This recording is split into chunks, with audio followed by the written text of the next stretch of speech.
Hey, my name's Jared Moon, and I'm part of a group of underground athletes you've probably never even heard of before. Most of us don't even have gym memberships. We don't have every piece of equipment known to man, nor do we have a ton of time to train. And we don't need it because we're achieving amazing things without it. We are Garage Gym Athletes, and these are our stories.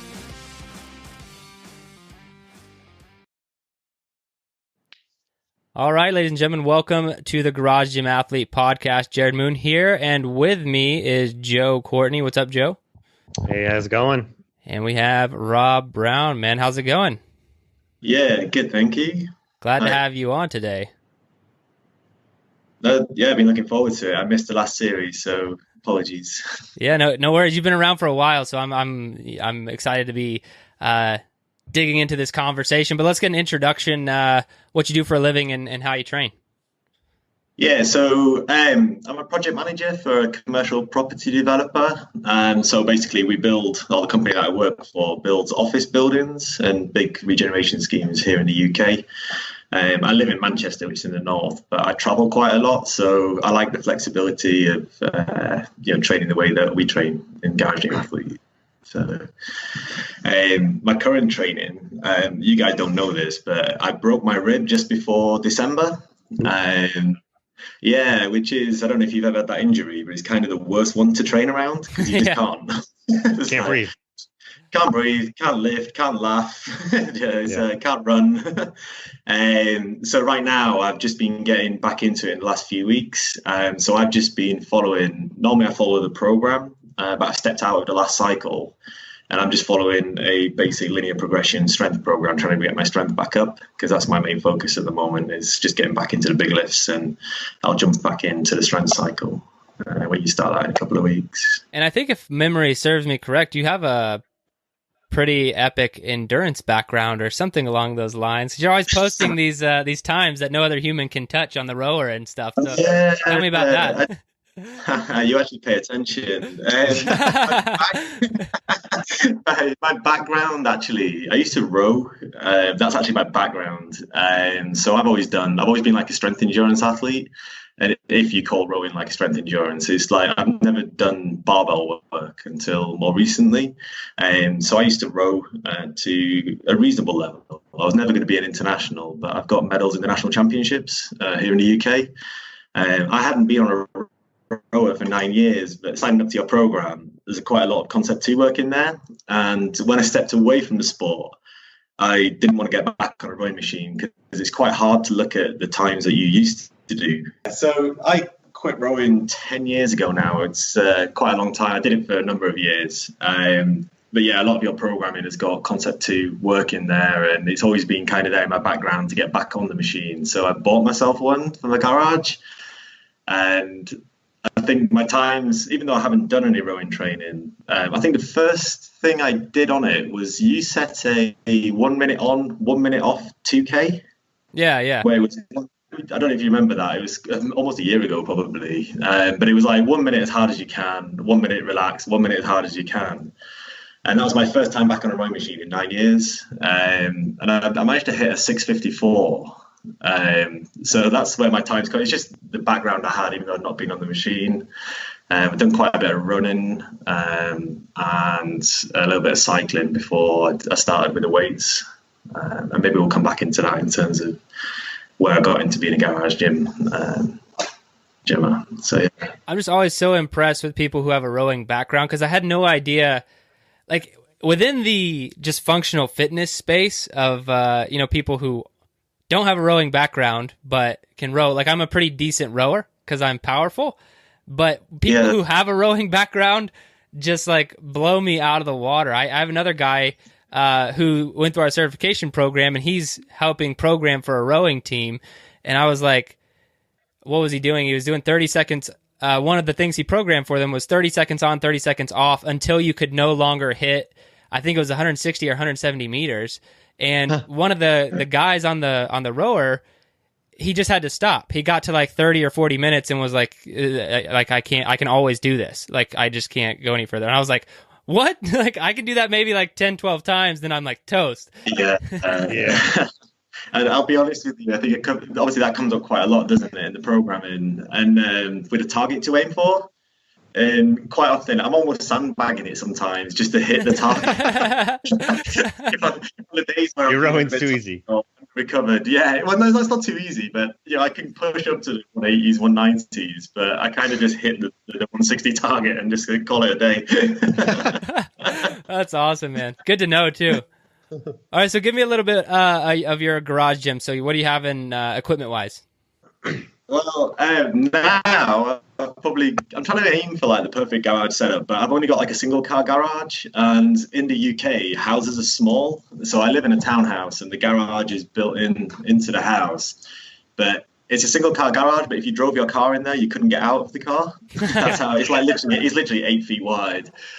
So I've got a power cage, numerous barbells. I've been adding to those over the last couple of years. A pair of Bowflex adjustable dumbbells, resistance bands, a GHD is probably the other big bit of kit I've got. Oh, wow. Yeah, so obviously hitting the posterior train, it's quite hard, isn't it? So I've been trying to just maximize the space that I have. And I kind of filled it with the things that I enjoy doing. And outside, I've got a couple of Atlas stones, like strongman Atlas stones. Cool. Sandbag, kettlebells, wall balls, that type of thing. Although I can't use those inside. So yeah, I've got a pretty substantial setup. But as you know, I always want more. Right.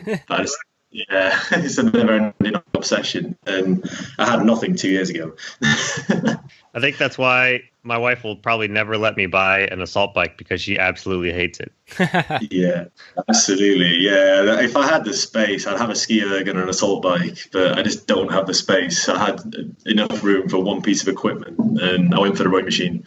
That's exactly how I feel. I want all of the cardio machines, like a Concept 2 bike now. I want another Airdyne. I want the ski erg, and I'm like, I just don't want my whole garage to be filled with cardio equipment. It takes up so much space. It's hard to move around as well. Yeah. One day, and I think you'll ask this question later on about what the one bit of kit I want. But I'll talk about the kit later. But the one thing I really want is more space. Well, I want to know about those Bowflex adjustable dumbbells, because we've been talking about getting some dumbbells lately. So I'd like to know your thoughts on those. They were the first thing I bought, and I bought them years ago. They came up on offer on, I think you have Craigslist. We've got Gumtree. Mm-hmm. Yep. And somebody was selling them, and I had this idea. I'll get some adjustable dumbbells. They're great. I really like them. But they're the only thing I've got in pounds. Everything else is kilos. So I don't. It's quite hard to do the lifting up. I don't know, 41 kilos or 20.5 kilos. It's odd to me. But they're good. I think I'd go for Power Block if I was having my time again. I've played with those as well. But again, down to the space, I'd rather just have the individual dumbbells. The Hex dumbbells. Right. Far more solid. Awesome, dude. All right, so why garage gym? You said about 2 years now. Why did you do that? Yeah, I think I'm an accidental garage gym athlete. I've always been in a club or a gym, and I've always done like cardio stuff. But my whole life I've trained, apart from a 2-year gap, where I had a little boy, and then I just lazy and slightly overweight. So I went back to training, but I started off with biking and then running some half marathons, and then bodyweight training, and then I started with dumbbell training. And I just quickly outgrew the dumbbells, and I decided I wanted to get strong. I'd never lifted weights as such, just done circuit training and stuff around the rowing. And I had this space. It was no good to park my car in. Just bought this house, started off with dumbbells, and then I bought some mats, and then I outgrew the dumbbells, bought a barbell, and then I wanted to squat, and I couldn't power clean the bar up to a heavy enough weight because I outlifted that. Bought a power cage, and it's just on and on and on since then. But basically, and where I moved to, there's no decent gym nearby, and there's nothing that's close by. So having this space at home, having the money to invest in it, and just making it the gym that I wanted to do, really. You don't get that opportunity in the gyms around where I live. That's awesome. There's no decent. Yeah. It sounds like a true evolution of a garage gym athlete. You're just like, I'll work on this and then you get too strong or it's too easy. So you buy the next thing, and then that gets too easy, or you need something else. So you buy the next thing. And that's awesome. I think that's a really good way to go about it too. Your goals, man. What are some of your goals right now? Yeah, very well, getting back into training, but I will follow the strength track until I want to hit those targets that you set for competition level athlete, and in terms of 2 times bodyweight deadlift, 1.75 squat, the bench. I've hit it in bench, even though I've never benched. I've only just started benching as part of back to this training, which is really bizarre. It must be all the overhead work we're doing. Squat, I've got pretty close before my injury. I was up to like 1.7 times my body weight. But yeah, and then deadlift, I'm just nowhere near. And yeah, so they're my goals. Awesome. Just so getting to the competitor level from our standards. Yeah, from your standards. Yeah, absolutely. I'm there on quite a few, but not on others. So. It's hard to hit all of them. It's hard to be a competitor at all levels. It's definitely a balancing act. Yeah, absolutely. All right, man. So what were you doing pre-Garage Gym Athlete? Immediately before, I was doing a lot of half marathons in running and some cycling and some bodyweight training, following a program called Freeletics. So I was trying to get my half marathon time down. I'm quite a heavy, because I'm tall, I'm quite a heavy individual, so I'm not really built for running. But I quite like the challenge, and I managed to get my time down to 1:33 for a half marathon, which I think for somebody my size is, I think it's reasonably respectable. Obviously, it's not going to be threatening anybody's fast times or anything, but I was happy. But yeah, I took a picture of myself at the end of all this and didn't like the way I looked, so that's when I started with the weight training, just trying to change the way I looked and change the way I performed. Obviously, endurance takes up quite a lot of time as well. I travel a lot for my work. I'm up and down the country. I spent the last 2 days in London, for example. I was in another city on Monday. I'm in London again next Monday, and I'm in another city on Thursday, and then a different city next Friday. So time constraints and getting it done, it's quite, it's important to me, and endurance just wasn't doing it for me. So yeah, then I'd hopped onto the program, and then I've been there ever since. Awesome, dude. It sounds like our no gear track we just opened up might be something you want too. Yeah, I think. Yeah, well, to be honest with you, you've always, because we have 4 workouts, don't we? Then 1 optional, and yep. I can always fit the 4 workouts in. It might not be on the days that you program them, and I may have to swap them around. So I typically just train 4 times a week. Okay. It's very, very rare I get time for the 5th workout, but I do throw it in there if I do. But that's why it works so well. It's the flexibility. Mm-hmm. Yeah, I had another guy. He has a really crazy schedule where things in the medical field where he works like 12 to 16-hour days, like so many days per week, but then he has multiple days off. And so he was hitting all 4 workouts in 2 days. So he would do a morning session, 6-hour break or whatever, evening session, and then the same the next day. And I was like, he's like, what do you think? And I'm like, I don't know, dude, this is going to kind of be an experiment. We'll see how it goes. It just shows if you make the commitment that you can get it done, you can always find the time to find an hour 4 times a week.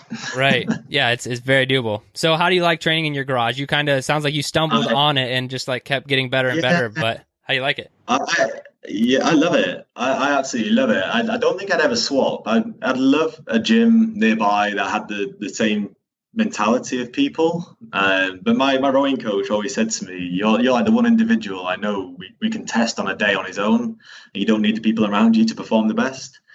So I think it really suits me. I'm quite a stickler for form, so I'm always videoing myself and sending it to my friend. A friend of mine's a world champion powerlifter. So I always have him check over my form, and obviously slightly different form, but it's because the biggest risk is injury, isn't it, when you're on your own? So I always lift inside a cage, and I'd rather lift lighter weights but correctly. Yeah. And if it takes me longer to get there, obviously there's times when PR in a deadlift you might break down a little bit, but how often do we do that? It's not very often. Right. And that's the smartest way to go about it, is staying healthy for the long term as opposed to trying to break form for some sort of short-term gain. That's really, really good way to approach it. And I think it's something that's come with age, because I'm like in my late 30s now, and I can't recover the same way. Right. Yeah, you get 1 or 2 niggles and they take a bit longer to recover for. So I just rather get the niggles in the first place. I mean, what's the hardest workout you've ever done? I thought about this quite a lot. The workout I remember, and it's the only one I've ever puked on. We had one of the international coaches come and coach us when I was rowing, and he had us do a pyramid on the rowing machine, which was a 250 meters, a minute rest, 500 meters, a minute's rest, 750, and then back down again, 500, 250. And we set off the top 8 guys, and we set off side by side, and we went through this process, and we got to the end of it. And the idea was to do it as hard as you possibly could. We got to the end of it, and he just said, "It's not good enough. We're going to repeat it." So we all repeated it, and I don't think there was one athlete who didn't throw up at the end of it. Oh wow! It was just horrible, like just getting slower and slower, but feeling like you're working twice as hard. It's just like rowing through treacle by the end of it.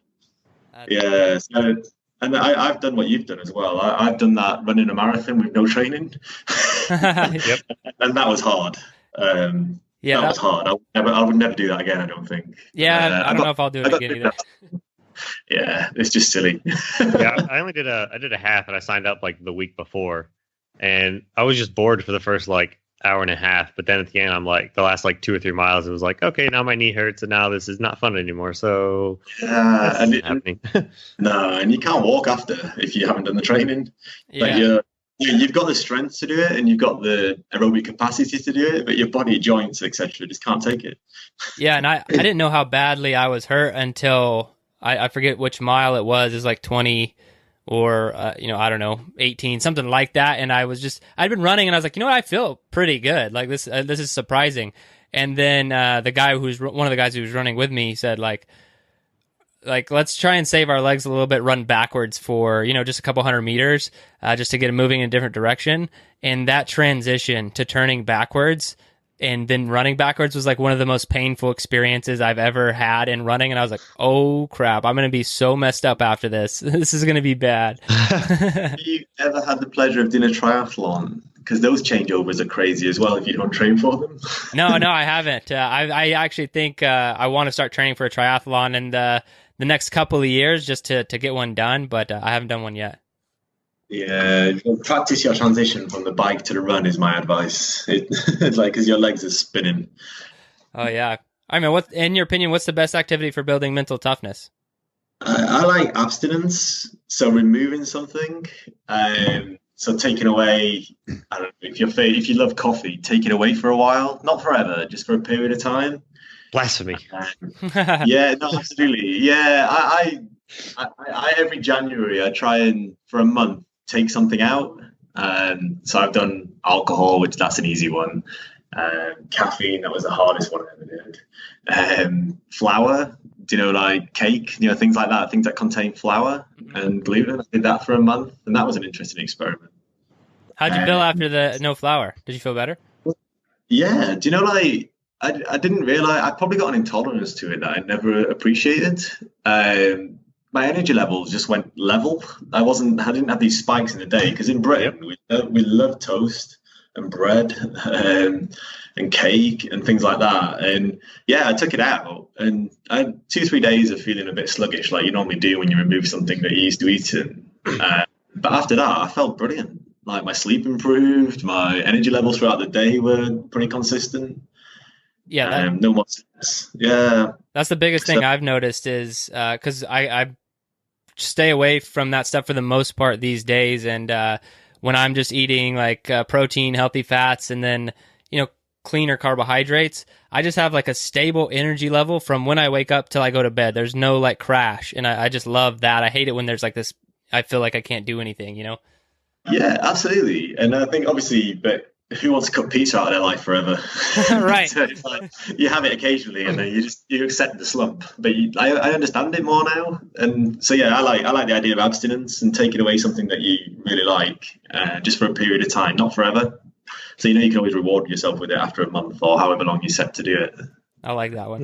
All right, man. If you could only have one piece of equipment to train with for the rest of your life, what would it be? The barbell for me. I think that comes up quite a lot because there's so much you can do everything with it. Awesome. And then along with your body, you can cover the rest of it. So yeah. I didn't know if you might say the erg, so I'm glad that you went with the barbell. Yeah, no, it's a horrible device. It's like you stare at that screen and it cannot lie to you, and you cannot lie to it. There's you all the time. Yeah, that's very true. It keeps you way too accountable. Absolutely. If you had a piece of equipment on top of your wish list, what would it be? Yeah, I keep a list of this stuff. It's space, as I said earlier, it'd be the number one thing. But I'd love a reverse hyper, but I found that it's not available in the UK, but they have a Texas Strength System, a combination glute ham developer and reverse hyper. Oh wow! So you just change the top, and it can be both machines taking up the space of one. And so I've inquired about having that fabricated over here in the UK. So I'll have to get saving because it's quite an expensive bit of kit. And the other training I do, which I forgot to mention earlier, is I do some MMA as well. So I'd like there's an aqua bag, which it's a punch bag that you fill with water, but you can leave it outside 365 days a year. Oh, cool. So yeah, I'd like to add that at some point. I'm going to have to check out this reverse hyper GHD combination. That sounds amazing. Yeah, Texas Strength Systems, I think it's called. You guys will better get hold of one. Yeah. I'd have to have it made. But you've already got the kit, and you've got the space in America. I've seen those basements and garages. They're incredible. Yeah, I'm not lacking for space right now with a basement and a garage. I got stuff everywhere right now. Well, San Diego, I also have a very small garage just like you, and there's like all these built-in shells. We can't even fit a car in ours, but that's why I had to completely kick mine 100% outdoors. But yeah, it's worth it. Cars nowadays, the materials they're made out of, they don't rust anymore. Yeah. But barbells do. Right. All right, man, what's the best advice you have for garage gym athletes out there? A couple of bits, really. Start on the stick is probably number one. So it's quite tempting when you're not following a coach or you're not in a gym that just program hop. So I think if you start something, stick to it. At least see it through. If it's a 12-week program, see the whole 12 weeks out. If it's 6 weeks, see it out. It's probably that one. And for those who need the accountability, it's find a community like this one. The Facebook group's brilliant. Like everyone will answer your questions. You can drop in, do as much as you want or as little as you want in terms of the interaction. But it just holds you accountable. I stopped recording my stuff in the app, but because that's just for myself. But I don't need it in the app to compare to other people. Because I want to compare myself to myself nowadays, and I keep paper records and spreadsheets and all this sort of stuff. But the group is really inspiring to see people's stories and see that when they're doing it on. There's people who are training in snow, they're training in extreme heat. Just find a community like this one. Awesome, man. Well, I agree with that 100%. Joe, you got anything else? No, I don't. Well, Rob, it's been a blast having you on the podcast, man. Thanks for joining us today. Yeah, thanks for having me. Thanks for listening to the Garage Gym Athlete podcast. If you want to learn more, go to garagegymathlete.com. You can learn about our training. Let us send you a copy of our book, The Garage Gym Athlete, or you can even get featured on the Garage Gym Athlete podcast. Thanks for listening.